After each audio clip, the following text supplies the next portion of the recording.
qui est la femme. Et la femme, il faut recommencer à la respecter. Il faut la mettre dans une image où on la met en lumière et non on la met en position de vulnérabilité. Parce que c'est important de comprendre que la nature des choses, la simplicité des choses, c'est de se rappeler qu'une femme porte la vie en complicité avec l'homme. Et ce qui se passe dans le ventre d'une femme, c'est Dieu qui met en œuvre la reproduction, ce qui fait que la vie continue. Et ça, c'est un temple sacré qu'on se doit de protéger, qu'on se doit de rappeler son importance et qu'on se doit de rendre grâce. Et pour moi, cette toile est encore une fois une réussite touchante où on sent non seulement son corps physique, mais on peut voir son âme à travers les arbres. Et je vous rappelle que dans le champ des possibles, lorsque vous pensez que la vie est difficile, allez visiter la nature. Regardez à quel point le capitalisme n'existe pas. Le système économique de la nature, c'est la diversité, c'est la curiosité, c'est de faire les choses pour qu'elles soient belles et non pour qu'elles soient rentables. Et ça, c'est important de prendre le temps d'aller le découvrir. Et rappelez-vous, à chaque fois que vous regardez la nature, c'est bien Mère Nature, c'est donc la femme pour moi, quelque chose d'extraordinaire, d'important, que je me dois de mettre en lumière, que je me dois de rendre grâce. Et c'est pourquoi cette toile est un de mes coups de cœur.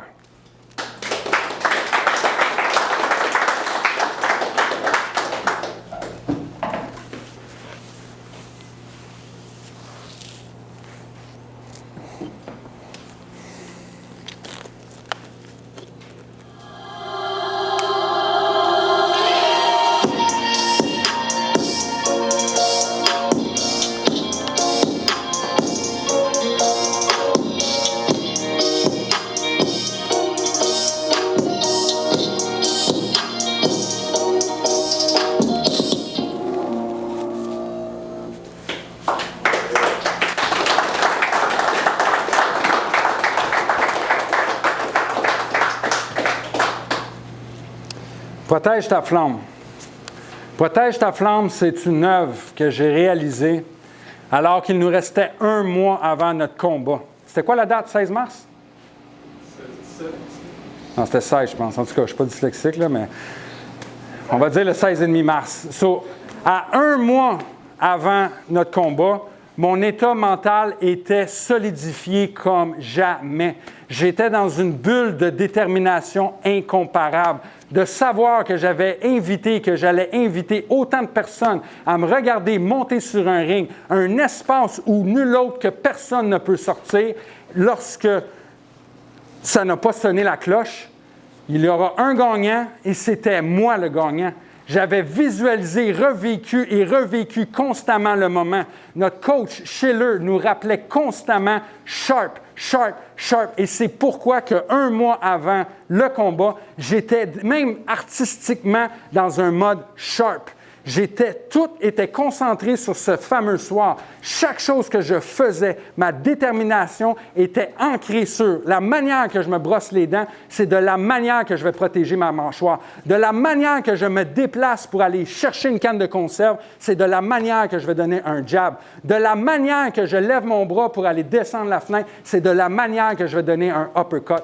Et la boxe n'est pas pour moi un sport de violence, c'est un sport où je ne veux pas faire mal à l'autre personne, mais je veux apprendre à continuer, je veux apprendre à avoir mal. Quand Vico m'a invité à aller m'entraîner à la boxe, j'y suis allé de façon égayée. Et lorsqu'on a fait une drill puis qu'il m'a donné un coup de poing d'en face, je suis rentré à la shop puis hey man, je me suis pas inscrit pour ça, moi. Hey, mais non. Hey, c'est quoi ça, gros, man? Comment ça, man? Hey, man, m'a frappé d'en face, Carlis. Jusqu'à temps que je comprenne que dans la vie, c'est ça, la vie. C'est d'apprendre à manger un coup and what you gonna do next. Parce que dans la vie et dans la boxe, ce n'est pas le nombre de coups que tu peux donner, c'est le nombre de coups que tu peux prendre. Et ça, pour moi, protéger sa flamme, c'est exactement ça.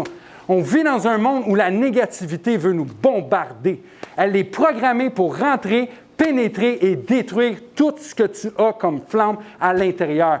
Et moi, à la boxe, ma position de prédilection, c'était peekaboo. C'était de rentrer dans la cloche et détruire ce que j'avais devant moi. Bon, ça a l'air cool la manière que je l'ai dit, mais ça ne marchait pas tout le temps.